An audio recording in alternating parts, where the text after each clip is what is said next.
दोस्तों, आरएसएस को एक रिलीफ दे दी है प्रधानमंत्री जी ने। रिलीफ क्या दी है? वो ये दी है सन 66 में जो इस पर लगाया गया था प्रतिबंध कि कोई सरकारी व्यक्ति, ब्यूरोक्रेट्स इसके अंदर सम्मिलित नहीं होगा, इसका मेंबर नहीं बनेगा। हालांकि मेंबरशिप का इनके पास कोई कार्ड नहीं होता। गांधी जी की जब हत्या हुई उस वक्त उस गोडसे ने क्या क्या किया है आप मालूम है, और किन किन को सपोर्ट था। चूंकि इनके पास रजिस्ट्रेशन कुछ होता नहीं है तो इसलिए मालूम नहीं होता कि आरएसएस का कोई था या नहीं। लेकिन इतना ज़रूर है कि जब गांधी जी की हत्या करने वो चला तो सावरकर जिससे प्रेरित होता है पूरा आरएसएस, जिसकी तस्वीर लोकसभा में भी लगा दी गांधी जी के बिल्कुल ठीक सामने अटल बिहारी वाजपेयी के समय, तो वो उससे आशीर्वाद लेने पहुंचा। और वहाँ पर आशीर्वाद लेके संस्कृति में उसने कहा, संस्कृत लैंग्वेज में, कि जाओ और विजय होकर लौट कर आओ। और फिर हुआ क्या? गांधी जी के 3 गोली मार करके उसने शहीद कर दिया। खैर, ये बात मैं आपको क्यों बता रहा हूँ, एक ऐसा संगठन, इसी वजह से सरदार पटेल ने आरएसएस पर बैन लगा दिया था।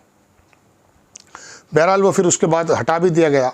एक पीवी नरसिम्हा राव ने भी लगाया था शायद। सन 66 से एक दिक्कत ये थी कि जो सरकारी नौकर हैं, बड़े बड़े पदों पर बैठे हैं, वो आरएसएस और जमात इस्लामी में सम्मिलित नहीं हो सकते थे। चूँकि ये कहते तो अपने आप को सांस्कृतिक जो है अपने आप को संगठन, लेकिन ये राजनीतिक विचार रखते हैं अपना। जमात इस्लामी भी एक अलग विचार रखती है, उसके सामने भी निज़ाम का एक मामला है। और आरएसएस भी संविधान में बहुत ज़्यादा विश्वास करती नहीं करती ये आप जानते हैं।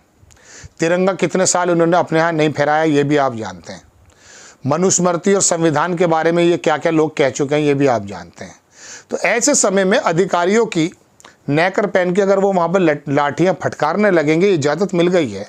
वो आरएसएस ने रिक्वेस्ट की है, ये अपना आप दे दी है, ये तो हमें नहीं मालूम, लेकिन मैं स्क्रीनशॉट लगा देता हूँ आपको, वो पूरा का पूरा पर्चा, जिसके अंदर ये कहा जा रहा है कि साहब आरएसएस के जो अंदर अब ये अधिकारी जा सकते हैं। अधिकारी तो पहले से भी जाते थे, क्योंकि मेंबरशिप का कोई कार्ड ही नहीं होता, मैंने आपको बताया ना। लेकिन अब कोई रोक टोक नहीं है। इनके तो जजेस का भी बाद में पता चलता है। कलकत्ता का जज जब आया वापस तो बोला, साहब मैं 35 साल से जहनी एतबार से आरएसएस का आदमी हूँ, अंदाज़ा कर लेना वो किस प्रकार के फैसले दे रहा था।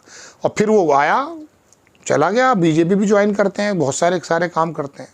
तो सरकारी नौकरों को अब जो बड़े बड़े अधिकारी भी हैं उन पर कोई भी बंदिश नहीं है। आप जा कर के लाठियाँ फटकारिए, और वहाँ पर जो भी राष्ट्र विरोधी बातें अगर होती हैं तो वो भी कर सकते हैं। संविधान विरोधी अगर बातें होती हैं तो वो भी कर सकते हैं, मतलब आपको रोक। लेकिन जमात इस्लामी को नहीं कहा आपने कुछ, जमात इस्लामी को भी कर देते, क्या दिक्कत थी उसमें। लेकिन चलिए, आपने आरएसएस के बारे में बात की, अब मैं आपको एक बात और बताता हूँ। अब ये अधिकारी जब आरएसएस की शिक्षा दीक्षा और खुलकर लेंगे, मैं तो दर्जनों अधिकारियों को ऐसे जानता हूँ जिनके ऊपर आदेश हैं बाकायदा कि सुबह सुबह शाखा में आओ, उसके बाद वो कचहरी के अंदर डीजीसी है, दुनिया भर के काम है, सारे काम होते हैं। तो कहने का मेरा मतलब दोस्तों ये है कि ये लोग जो हैं जब अब वहाँ आएंगे तो अब ये समझिए कि एक नया जहन बनेगा इन अधिकारियों का भी। बना हुआ तो पहले से ही है, लेकिन अब खुल करके बनेगा। जिस तरह से यूनिवर्सिटीज़ के जितने चांसलर हैं आप पता कर लीजिएगा, वो आरएसएस जहन के ज़्यादा हैं। 90% भी अगर मैं कहूँ तो उसमें मुज़ायका नहीं होगा। उन्होंने शिक्षा का निज़ाम अपने हाथ में ले लिया है। इसी वजह से उनको मालूम है कि ये तालीमी ऐसी नर्सरी है कि यहाँ से ही ज़ॉम्बी पैदा कर सकते हैं, धार्मिक पशु बना सकते हैं, और वो ऐसे ही जहरीले निकलते भी हैं। बड़ा बड़ा डॉक्टर, मैं ग्रुप के अंदर, मेरा ग्रुप है मोबाइल में, वहाँ एक नेफ्रोलॉजिस्ट डीएम, वो कश्मीरी फाइल और केरल फाइल देखने के लिए अपने तमाम स्टाफ को फ्री में जो है वो देता है। बताइए, एमएस डॉक्टर, डीएम डॉक्टर जब जहनी एतबार से धार्मिक पशु बन जाएंगे तो क्या होगा। और ये जो पहले से आप जहर फैला चुके हैं, फिल्में फैला चुकी हैं, दाढ़ी वाला, टोपी वाला आतंकवादी होता है, पाकिस्तानी होता है, खालिस्तानी होता है, तो ये जो जहर बोया जा रहा है। और अब इसके बारे में यूनिवर्सिटी के जो चांसलर थे, प्रोफेसर्स थे, वो तो ऑलरेडी इन्हीं लोगों के ज़्यादा से इन्हीं के इशारे पर नियुक्त किए जाते हैं। ऐसा लोगों का कई का आरोप है, मैं अपनी बात नहीं बता रहा हूँ। तो ऐसे समय में अब खुलकर के जब अधिकारी जाएंगे तो अब उनके सामने कोई संविधान विरोधी ख़त्म करने की, मनुस्मृति की बात आएगी तो इजीली एक्सेप्ट करेंगे। कहाँ तक मुनासिब है। मैंने कहा ना कि हालांकि खुल करके कह दिया गया, पहले भी जाते थे, तो लेकिन ये देखिए कि कौन कौन से खेल चल रहे हैं। वह है ना कि वतन की फिक्र कर गाफिल, मुसीबत आने वाली है, और तेरी बर्बादियों के मशवरे हैं आसमानों में।